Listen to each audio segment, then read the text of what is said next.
Dot Solutions. Add-on desired.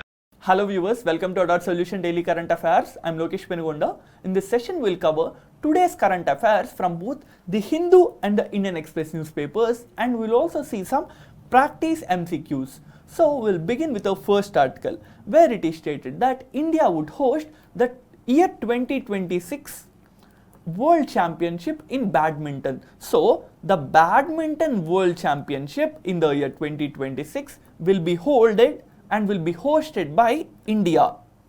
Is this the first time India is hosting this Badminton World Championship? The answer would be no, because India has already hosted this Badminton World Championship in the year 2009. So if India hosts this Badminton World Championship in the year 2026, it will be the second time. And now we'll see something relating to the badminton game. There is a cup called as Sudirman Cup. Sudirman Cup is a event or a championship which is held once in every 2 years. So this championship is held once in every 2 years. This is a mixed team championship. Meaning that there will be one male and one female in every team, and it is hosted once in every 2 years. You should note that India was scheduled to host this Sudirman Cup in the year 2023, but due to some reasons, China would be hosting it. So the hosting rights of Sudirman Cup for the year 2023 has been shifted from India to China. This is regarding to the badminton game. Our next article is talking about the formal launch of Bheem UPI QR based payments in Bhutan. So what is this Bheem UPI? Bheem UPI QR based payments. UPI stands for Unified Payments Interface. UPI stands for Unified Payments Interface. By using this Unified Payments Interface, an individual can transfer money from one bank account to other bank account. Earlier, when we don't have this Unified Payment Interface, to transfer or to pay someone, first you need to add some money into your digital wallet, and later you can use this digital wallet money to pay someone. But once we have started and launched this Unified Payments Interface, we can and we are transferring money directly from one bank account to the other bank account. So we'll see how this Bheem UPI QR payments work. If you go to a supermarket or if you go to a shop, you are using PhonePe, you are using Paytm, or you might be using Bheem or some other application to pay the needed amount to the shopkeeper. To pay this amount, you are scanning the QR code. So what is this QR code? QR stands for quick response. It stands for quick response. By scanning the shopkeeper's QR code, you would be able to get the details of shopkeeper's bank account, and by using the PhonePe, Paytm or the Bheem app, you might be able to transfer money from your bank account to the shopkeeper's bank account. So UPI is a system or a platform that can be useful to transfer money in real time, whereas Bheem is an app. So we have the PhonePe, we have Paytm, we have Bheem. These are all apps that can be used to transfer money, but the underlying interface network is the UPI. So it is stated that Bheem UPI is also being launched in Bhutan, and it was launched by Finance Minister Ms. Nirmala Sitharaman.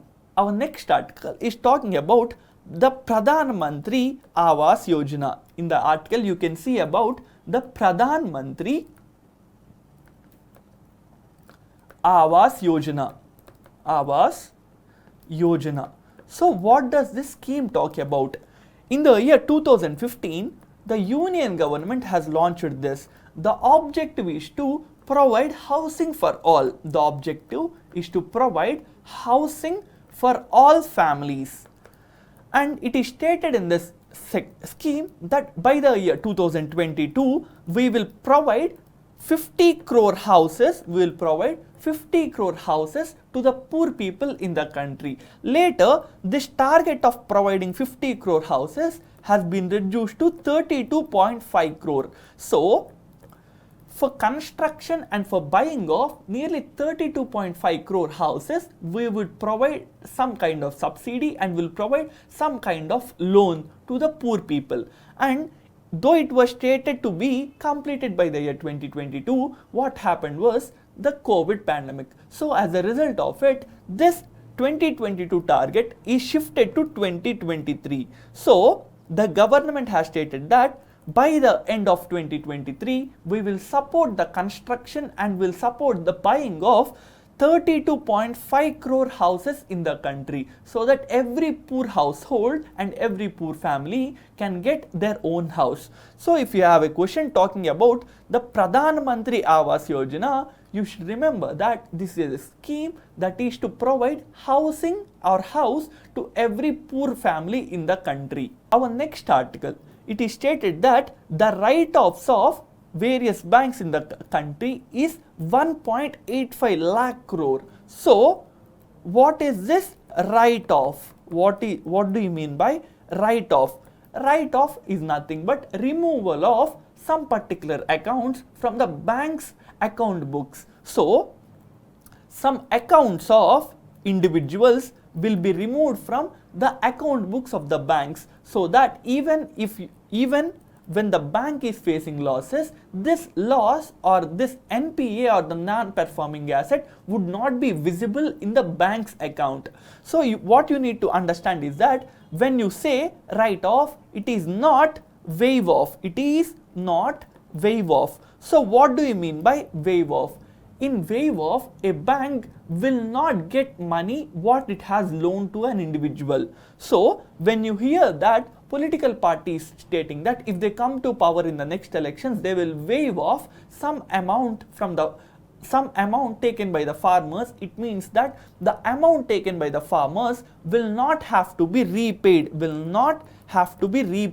But when we say the word write off, it does not mean that this debt is waived off or this debt will not have to be repaid, but rather this is just a technical term used by the banks so as to show less losses to its customers and less losses to the banks mainly. And you should remember that for the financial year 2021,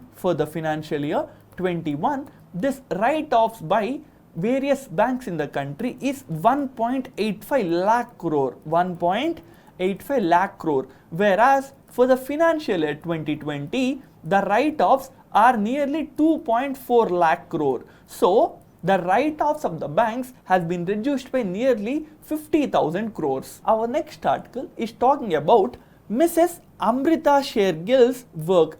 Miss Amrita Shergill is a painter. She is a painter and her work titled as In the Ladies' Enclosure. You can see in this image her painting. This is titled as In the Ladies' Enclosure. This artwork or the paint of Miss Amrita Shergill is sold for 37.8 crore rupees. This is the second ever highest money paid for an Indian art, The earlier highest money for an Indian painting was 39.9 crore given to a painting done by Mr. V.S. Gaitonde. So, this is the second highest expensive painting ever sold by an Indian artist. You should also note that Mrs. Amrita Shergill works has been titled and has been recognized by the government as a national treasure. So, what do you mean by a titling an artist works as a national treasure? It means that when a person's work or an artist's work is given this national treasure title, this art or this painting could not leave the Indian territories without the Indian government permission. So, as this is a heritage and this is an important work of a painter, this painting and an artwork could not leave the country without the government's permission. Our next article. Mr. Kabra becomes the first Indian gymnastics judge.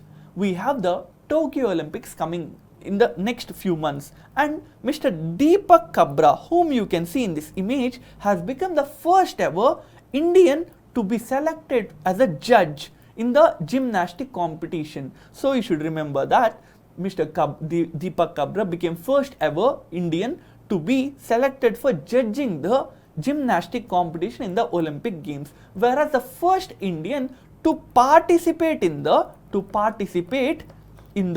gymnastic competitions in the Olympics is Miss Deepa Kumari. So you should remember the names of both individuals. In our next article, it is stated that Mr. Anand and Mr. Vladimir Kramnik will take part in the Sparkacy Trophy. So we'll just see what this Sparkacy Trophy is. Sparkacy Trophy is a virtual chess tournament. It is a virtual chess tournament, and it is stated that the former world champions Mr. Vishwanath Anand along with Mr. Vladimir Kramnik will take part in this virtual chess championship. Next we'll see some practice MCQs. Our first question. For the financial year 2021, bad banks worth dash were written off by the scheduled commercial banks in the country. Is it 2.3 lakh crore, is it 1.85 lakh crore, or is it 95,000 crore, or is it none of the above? The answer is B. It is 1.85 lakh crore. Next question. Beam UPI QR based payments has been launched in which neighboring country of India? Is it Nepal, is it Bhutan, is it Sri Lanka, or is it Bangladesh? The answer is B. It is Bhutan. Our next question. Dash became the first Indian to be selected for judging the gymnastic competition of the Olympic Games. Is it Mr. Deepak Karamkar? Is it Mr. Deepak Kabra? Is it Miss Anjali Sharma? Or is it Mr. Rawat Singh?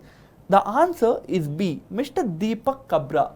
And with this, we have come to the end of this session. Inform about ADOT's initiative to your other aspirant friends. You can visit ADOT's website to attempt more mock tests based on today's current affairs. Thank you for watching. Add-on solutions. Add-on desires.